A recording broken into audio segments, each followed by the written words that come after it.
There's only two of us here today on the Mom Life podcast. I know. This is weird.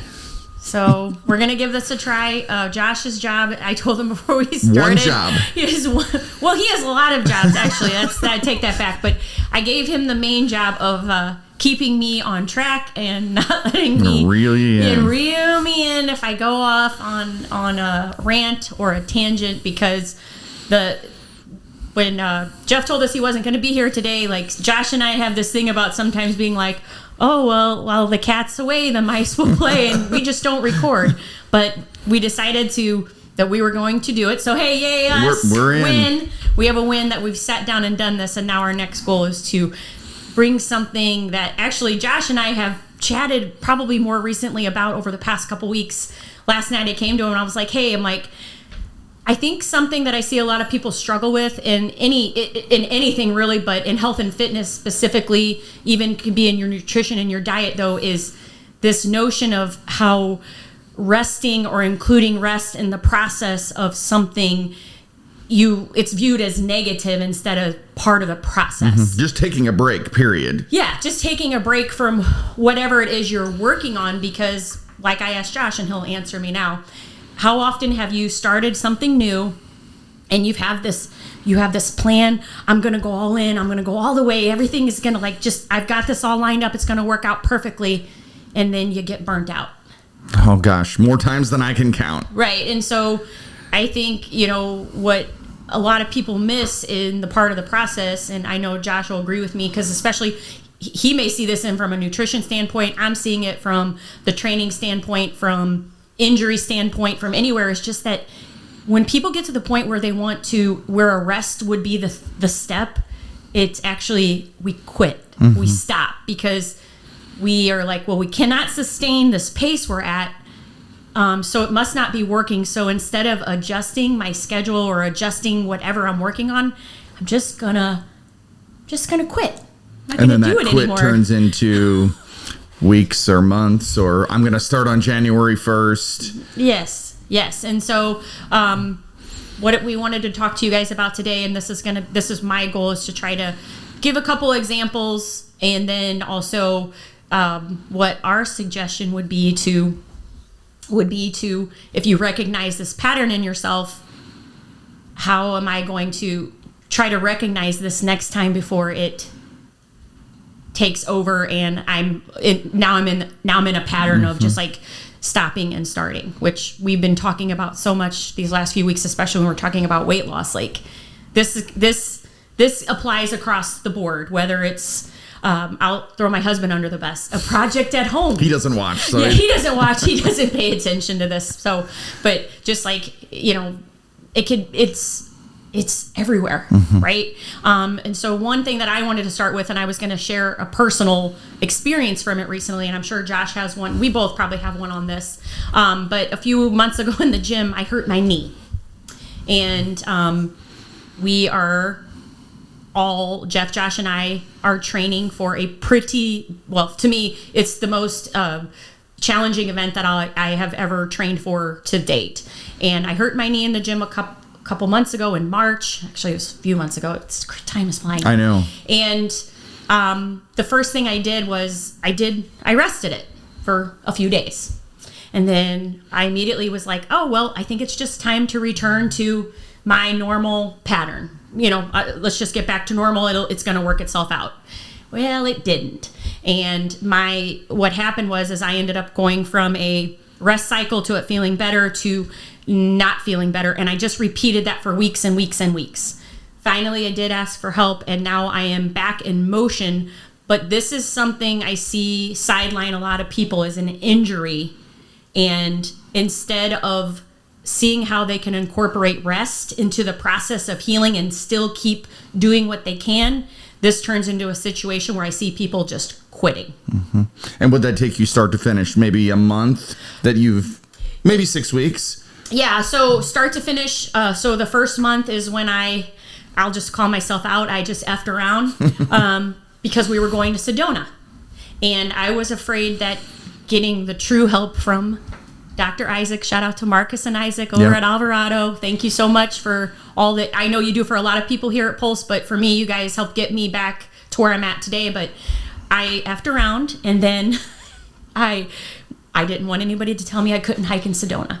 And so I just was like, when I came back from Sedona, I was standing in the gym, my knee was throbbing, and I'm like, okay, it's not better. But it took me weeks to finally throw in the towel and say, you know what, this pattern you've fallen into with not resting the proper way is going to set you back, and then you might not be able to even train for this event that maybe I shouldn't have. But anyway, that's where, I've seen that with other people too.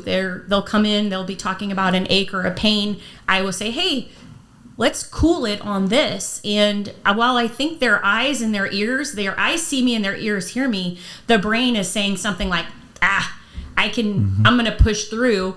And, if you're lucky, you do. But if you're not lucky, you could end up, like for me, I can just say I could have ended up sidelined where I wouldn't even be able to train for this event. Right. Because I did not listen to my body. Mm-hmm.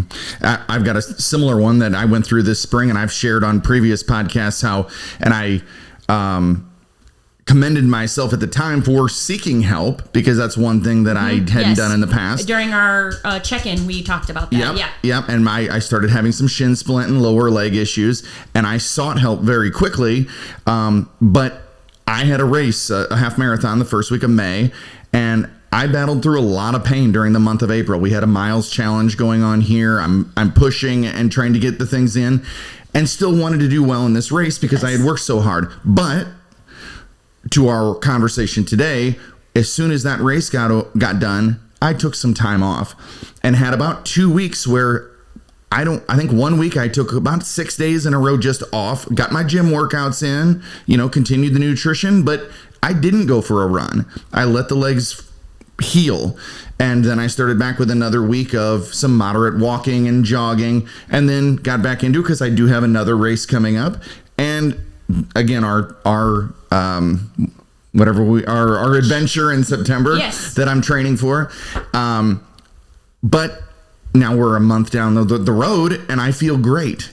And so worked through it all, but kept moving and made progress. Yeah, and I know you definitely can think of a time in the past where you've had an injury that because you left it go, it turned into a much longer period. Sure. And also the other thing I would like to note on that too is how I loved how you got help and same for me, we got help, but we were able to keep doing the things we wanted to do. And without the help, neither one of us were going to get any better at anything. Right. We would have just been like, yeah, I'm out, guys. Right.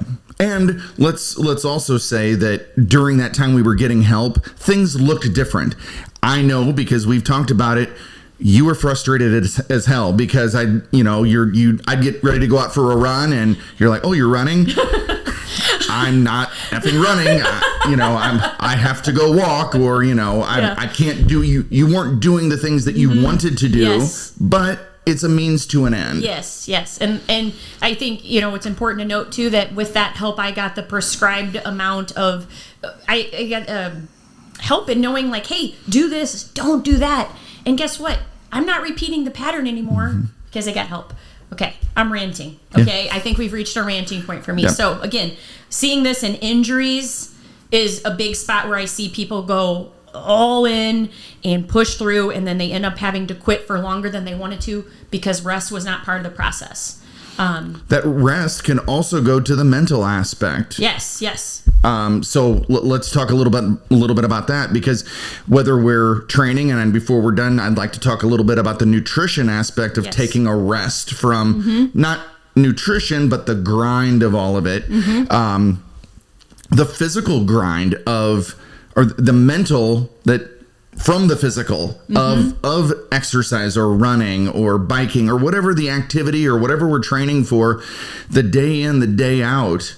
Sometimes we just need a rest day to clear the mind. I was actually meeting with a client today. We had our monthly check-in, and she is somebody who has been very active and has done many physical activities and completed a lot of great events and gone on lots of adventures. But literally today, I sat across from her and I just said, is it time for a rest? And she said, yes.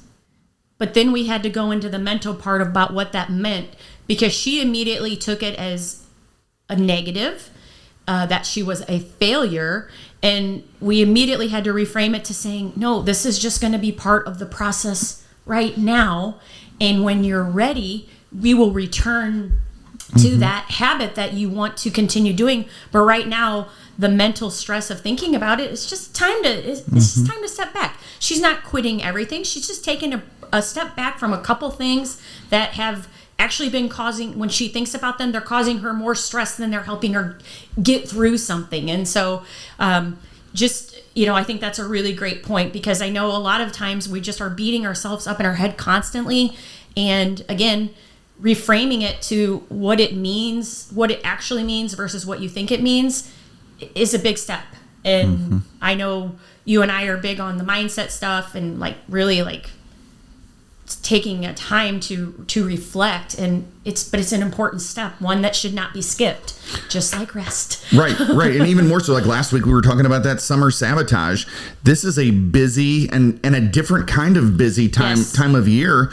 And sometimes we do need to take a step back. And that's one thing we uncovered for her right away. When I met her a month ago, she was in a different place. And she said, when did we meet last? And I said, right before school got out. And she's like, and I'm like, it's summer. And she's like, it's summer. I'm like, it's okay. Yeah.